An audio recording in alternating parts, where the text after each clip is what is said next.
Global paramedical skill development centre में दाखिला जारी है। इस इंस्टीट्यूट में courses DMLT dialysis technology courses के लिए एडमिशन ओपन।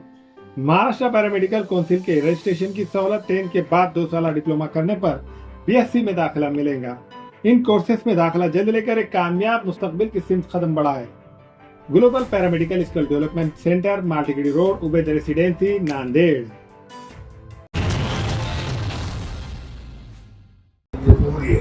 जगह मिलना चाहिए और महाराष्ट्र में हमने देखा नांदेड़ में ऐसी कई जगह है वक्ती जो वहाँ के मुतवल्ली जिम्मेदार और इनामदार लोग हैं, ये बेच के अपनी दुकानदारी चलाए। कई हजारों एकड़ जमीन नांदेड़ जिले में है, तो वो गरीबों के लिए कभी काम में नहीं।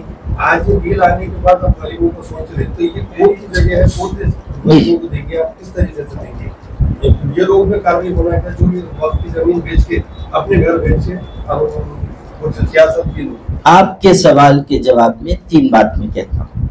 पहली बात तो ये है कि जो लोग वक्फ जायदाद को बेचते हैं या गबन करते हैं या ज़मीन दबाते हैं, मुस्लिम पर्सनल लॉ बोर्ड या मुस्लिम समुदाय ऐसे लोगों के साथ कभी नहीं खड़ा हुआ है।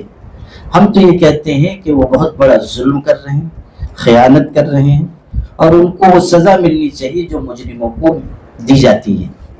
लेकिन आज हम गरीबों की बात कर रहे हैं, जो आप कह रहे हैं वो सही नहीं है। वक्फ का जो कंसेप्ट है वो शुरू से ये है कि कोई शख्स अपनी ज़मीन मस्जिद के लिए दे, मदरसे के लिए दे या चैरिटी के लिए दे, इस तरह के उससे लोगों को बेनिफिट मिले, लेकिन वो जायदाद अपनी जगह कायम रहे। और ऐसी बहुत सारी जायदादें हैं जहाँ यतीम खाने कायम हैं, लोगों को फ़ायदा हो रहा है, जहाँ स्कूल कायम है, कॉलेजेस कायम हैं, लोगों को फ़ायदा हो रहा है। ये समझना कि वक्फ से फ़ायदा मुसलमानों को या आम मुसलमान को नहीं है, ये गलत बात है। आप अभी जाएंगे मस्जिद में, देखेंगे मुसलमान नमाज पढ़ रहे हैं, वो जगह वक्फ की है। जहाँ मुसलमान दफनाया जा रहा है, हर मुसलमान मरने के बाद जहाँ दफनाया जा रहा है वो वक्फ की जगह है। हर मुसलमान ज़िंदगी में भी और मौत के बाद भी वक्फ जायदाद से फ़ायदा उठा रहा है। तो ये दूसरी बात आपके सवाल का के दूसरे हिस्से का जवाब है। तीसरी बात ये कि ऐसा जो लोग कर रहे हैं, हम ये नहीं कह रहे हैं कि उनको खुली छूट दी जाए। हम तो ये कह रहे हैं कि कानून ऐसा मजबूत आप बनाइए कि जो लोग वक्फ जायदादों का सत्यानाश कर रहे हैं, चाहे वो किसी हैसियत में हो, उनका हाथ रोका जा सके। लेकिन ये नहीं हो सकता है कि आप बीमार की बीमारी का इलाज करने के बजाय उसको कब्रिस्तान पहुंचा दें। इसकी हम इजाजत नहीं देंगे। जो कानून लाया जा रहा है उससे तो वक्फ जायदादें सत्यानाश हो जाएंगी। तो ये जो मसला है कि यहाँ ज़मीन बेची गई, वहाँ ज़मीन बेची गई, ये वाकई एक मसला है और उसका हल निकलना चाहिए। लेकिन चंद जगहों की वजह से आप सारी वक्फ जायदादों के ऊपर कब्जे की राह हमवार कर लें, इसकी हम इजाज़त नहीं देंगे। एक मिनट जरा देखिए, वक्फ एक अलग चीज़ है और वक्फ बोर्ड एक अलग चीज़ है, को डिफरेंशिएट करना चाहिए।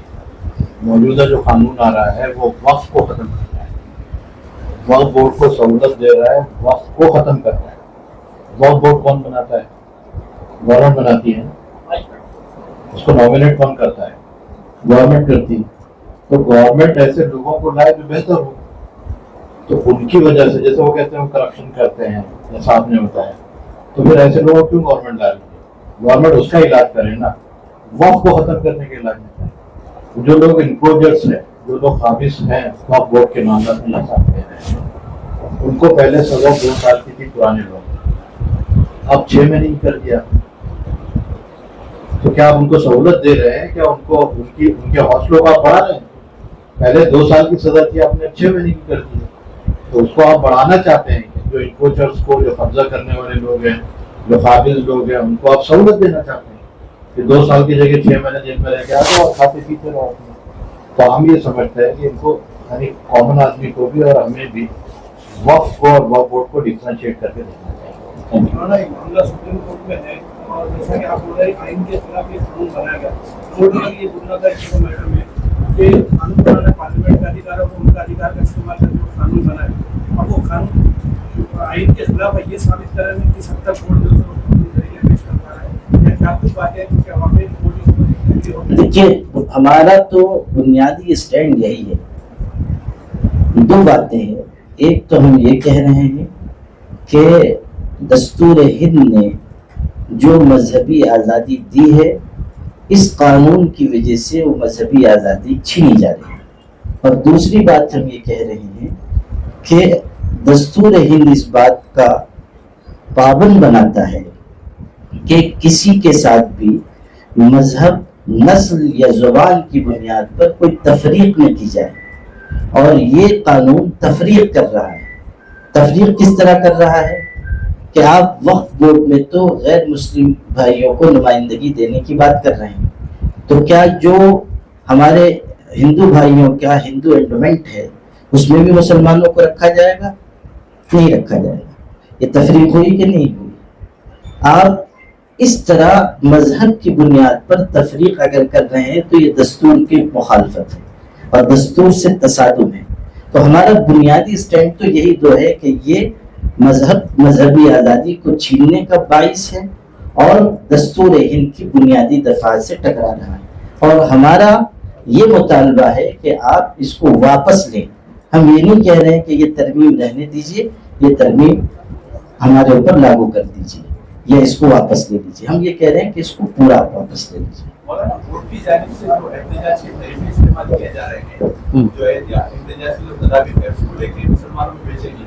کیونکہ حکومت کا یہ ایٹیٹیوڈ رہا ہے کہ ابھی تک جو حکومت نے بل لائی اس کو کبھی واپس نہیں. یہ ماضی کی تاریخ ہے. اور ابھی جو احتجاج کے طریقے ہیں جس میں جیسے کہ بتی گل اور وہ سوشل میڈیا پیٹرولنگ وغیرہ، تو کیا یہ لگتا ہے اس چیزوں سے حکومت کا جواب ہے؟ دیکھیے دو بات آپ کے سوال کے جواب میں کہنی ہے. پہلی بات یہ کہ گورنمنٹ نے کسی قانون کو واپس نہیں لیا، یہ بات صحیح نہیں. کسانوں نے احتجاج کیا، زرعی قوانین کا بل واپس لیا گیا. دوسری بات NRC کے سلسلے میں خود مسلمانوں نے مضبوط احتجاج کیا، وہ معاملہ سرد خانے میں گیا. تو ایسا نہیں ہے کہ اس کی مثالیں موجود نہیں ہیں. جمہوریت میں ہمیشہ اس لچک ہوتی ہے اور راہ نکالنے سے راہ نکلتی ہے. جہاں تک بات اس کی ہے کہ ہم جو تدبیریں کر رہے ہیں وہ کہاں تک اثر انداز ہوں گی، تو آپ اس سے اندازہ کیجئے کہ جو رد عمل ادھر سے آ رہا ہے اس کو آپ دیکھیے کہ کس طرح وہ ان تدبیروں کے خلاف صدائے احتجاج بلند کر رہے ہیں. کہیں نہ کہیں اثر ہو رہا ہے، تب تو ادھر سے ریئیکشن آ رہا ہے. اور یہ کہ ہم اور آگے کچھ کریں، ایسا نہیں ہے کہ مسلم پرسنل لا بورڈ یہ سمجھ رہا ہے کہ اسی سے معاملہ حل ہو جائے گا. لیکن ہم یہ چاہ رہے ہیں کہ اگر ان چیزوں سے مسئلہ حل ہو جائے تو اچھا ہے، نہیں تو پھر آگے راستہ کھلا ہوا ہے.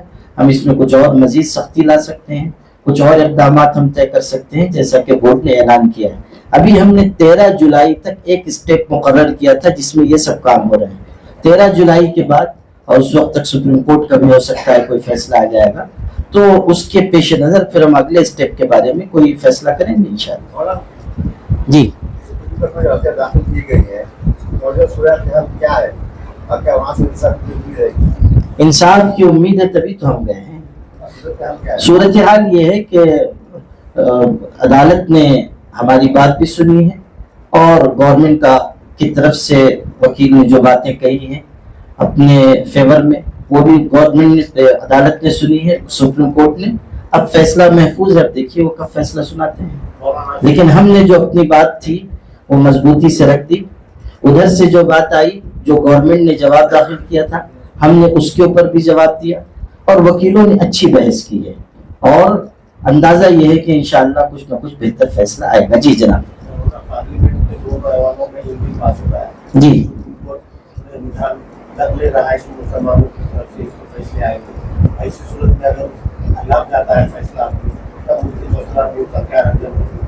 جب وہ صورتحال پیش آئے گی تب ہم فیصلہ کریں گے انشاءاللہ. دوسرے سماج کے لوگ، دوسرے مذہب کے لوگ گورنمنٹ کے ساتھ کیوں جڑنا چاہیں گے؟ وہ اس لیے جڑنا چاہیں گے کہ ایک تو اس ملک میں ابھی انصاف کا ذہن مرا نہیں ہے. بہت سے لوگ ایسے ہیں جن کا ضمیر زندہ ہے اور وہ ہر مظلوم کے ساتھ کھڑے ہوتے ہیں. نمبر 1. نمبر 2 کی بات یہ ہے کہ लोग जो समझदार हैं वो समझ रहे हैं कि एक के बाद एक सबकी बारी आने वाली है। आप देखिए कि बुद्ध मत के का जो मुकद्दस मकाम है बिहार में, वहाँ बुद्ध मत के मानने वाले एहतजाज कर रहे हैं पुरजोर, इसलिए कि वहाँ भी ये सूरत हाल हुई कि दूसरे मजहब के लोगों को उनके ट्रस्ट में दखील किया गया। जो मामला बम्बई में जैन मंदिर के साथ पेश आया, उसकी वजह से लोगों को महसूस हुआ कि कभी भी कहीं भी कोई भी चीज़ हो सकती है, इसलिए लोग खड़े हैं। और आपको ये मालूम होना चाहिए कि सिखों ने ये ऑफर की है मुस्लिम पर्सनल लॉ बोर्ड को कि आप पंजाब आएँ, हम वहाँ आपके साथ ज़बरदस्त एहतजाज करेंगे। तो इसलिए ऐसा नहीं है कि लोग इस मुद्दे पर साथ खड़े हुए नहीं, साथ खड़े हैं और हम उनको साथ लेकर इसलिए आगे बढ़ रहे हैं कि ये पूरे मुल्क का मसला है और ये दस्तूर की हिफाजत का मसला है।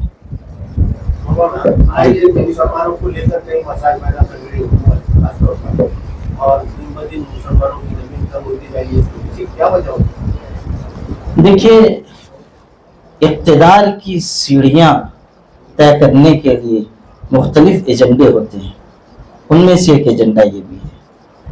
और ये कोशिश हर किस्म के लोग, हर जहन के लोग करते हैं कि इक़्तिदार में बने रहने के लिए कुछ ना कुछ करते रहें।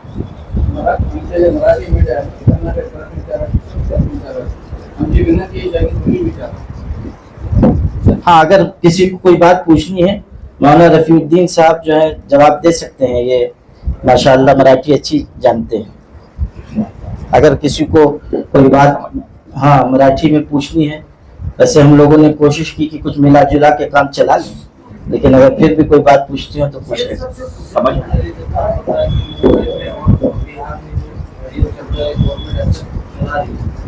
क्यों करना चाहिए? मेरे ख्याल में गवर्नमेंट से पूछना चाहिए। पुढची वाटचाल कशी होणार आहे आता? जे आपण आता कॉन्फरन्स घेऊन आपण आपले मुद्दे मांडले, पुढचं पाऊल काय असणार आहे? रस्त्यावर उतरून तुम्ही आंदोलन करणार आहे, काय करणार? होय sir, all India Muslim personal law बोर्डने 13 जुलै पर्यंत हा कार्यक्रम ठरलेला आहे। त्यानंतर आम्ही गव्हर्नमेंट काय करणार, सुप्रीम कोर्टचा आदेश काय येणार ते बघून नंतरचा पाऊल आमचा तय निश्चितपणे आपण तुमच्या माध्यमातून लोकांना परिचित करू। आणि आमचा नियमितप्रमाणे जे गव्हर्नमेंटला मजबूर करायचं आहे ते आमचा नियमितप्रमाणे आमच्या all India Muslim personal law बोर्डने निश्चितपणे केलेलं आहे, ते आम्ही वेळ आल्यावर आपल्याला सिद्ध करू। तर तुम्ही म्हणले आता बुद्धिस्ट समाज सुद्धा आपल्यासोबत जोडतोय, जैन समाज, शीख समाज, तर त्यांच्या प्रश्नाला पण तुम्ही सोबत राहतो।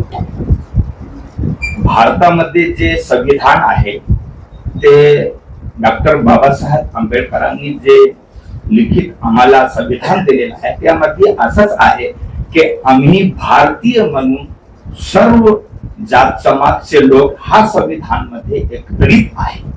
ज्या समाजावर जर अत्याचार होत असेल ते कोणत्याही समाजाचा ते असू द्या, आम्ही सर्व मिळून संविधान मार्गाने त्यांना पाठीमाग राहून त्यांना जे न्याय देण्याचा प्रयत्न करणार ते तेही लोक करतात, आम्ही पण करू आणि सर्व मिळून संविधानाला वर्चस्व राखू ही आमची प्रयत्न आहे। संसदेत हा कायदा मंजूर झालेला आहे, सर्वोच्च सभागृह आहे देशात, आणि संसदेमध्ये जेव्हा हा कायदा होत होता त्यावेळेस म्हणजे आपली बाजू मांडण्यासाठी काही कोण कमी पडला असेल? तसं नाही सर, जे जेपीसी होती त्यामध्ये सुद्धा आमचे लोक होते, कमी कुठे पडलेले नाही। पण जे सत्ताधारी पक्ष आहे ते त्यांचा पक्षही असा आहे की आम्हाला हा करायचं तर करायचंच, तुम्हाला ते मंजूर असेल किंवा नसेल ते त्यांचा मार्ग नाही। त्यांना अगोदर तो असा होता की आम्ही 400 पार आहे, नंतर त्यांना हा समज आला त्यांच्या लक्षात 200 अमुक, तरी सुद्धा सर मुस्लिम समुदायाचे 25 खासदारच आहे आणि ह्या अमेंडमेंटच्या विरोधामध्ये बोललेले जे खासदार आहेत ते आकडेमध्ये किती आहे सर? 225 लोकांनी ह्याचा विरोध केला। ते कोण लोक आहे? सिद्ध झालेला आहे की मुस्लिमच नाही सर्व समाजाचे लोक हा अमेंडमेंटचा विरोध करीत आहे, कारण की त्यांना सुद्धा माहित आहे की हा जे अमेंडमेंट आलेला आहे हे समुदायाचा विरोध नाही, संविधानाच्या विरोध मध्ये आहे. जसं कृषी कायदे सरकारनं मागे घेतले तसं हा कायदा मागे गेला असं वाटतंय का? हे ना आवश्यक आहे. सरकारला मजबूर करण्याचा प्रयत्न सर्व समाज मिळून करीत आहे. जर नाही केला तर आमचा all India Muslim personal law board सर्व पक्षीय लोकांच्या सोबत मिळून जे निर्णय करणार आहे ते वेळ बघा आणि ऐकून. शेतकरी 6-7 महिने रस्त्यावर थांबले होते, त्यानंतर हा मागे घेतला काय? आपल्याला काही रस्त्यावर येण्याचा विचार आहे का? सर, साहेबांनी म्हणलं जसं ते राष्ट्रीय सचिव आहे ते निश्चितपणे होणार आहे, पण कसं होणार आहे ते आपण 13 जुलैच्या नंतर. जी देखने में आया कि बहुत सारी सेकुलर पार्टियों ने इसका विरोध किया, जैसा हाल ही में सेकुलर बने उद्धव ठाकरे की पार्टी ने भी इसका विरोध करे थे, मगर इसके जो जलसे हो रहे थे जाति इसमें सिर्फ असदुद्दीन अहमद साहब दिखाई दे रहे हैं, बाकी दीगर पार्टियों से भी नजर क्यों नहीं आ रहा जिन्होंने विरोध किया है?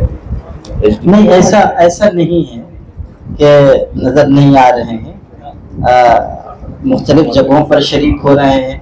अभी देखिए औरंगाबाद में है, यहाँ ये शफी साहब हैं, STPI से हैं. हमारे यहाँ मालेगांव में हुआ तो कांग्रेस के की MP शरीक हुई.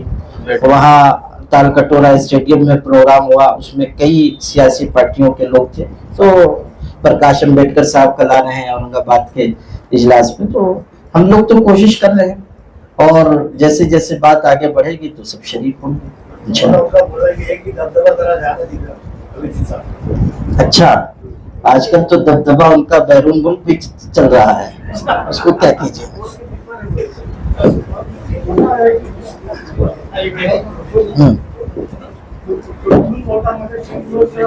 इनको दे दीजिए, शफी साहब को दे दीजिए, आप जवाब दीजिए. Sorry sir.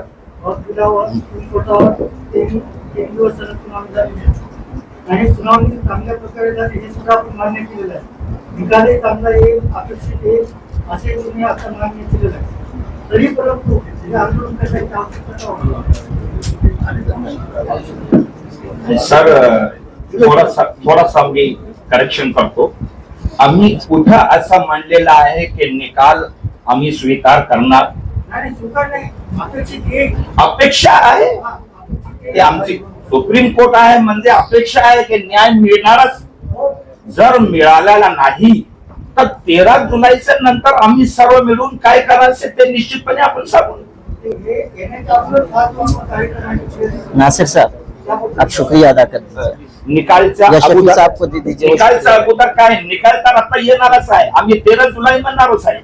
आता जून चाललेला आहे, मे, Conclude जून, कर. जुलै 1.5 महिना आहे. त्यानंतर त्याच्या आधीच ते निकाल येणार आहे आणि नंतर काय करायचं. जर सोबत सर कसं आहे, सुप्रीम कोर्टामध्ये जे अमेंडमेंट वर ते डिस्कशन चालू आहे ते 44 अमेंडमेंट वर नाही चाललेलं आहे, 2, 3, 4 ह्या माध्यमातून चाललेलं आहे. आमचं म्हणणं असं आहे की जे अमेंडमेंटला 44 पॉइंट आलेला आहे ते टोटल रद्द करायचे आहे अशी आमची मागणी आहे.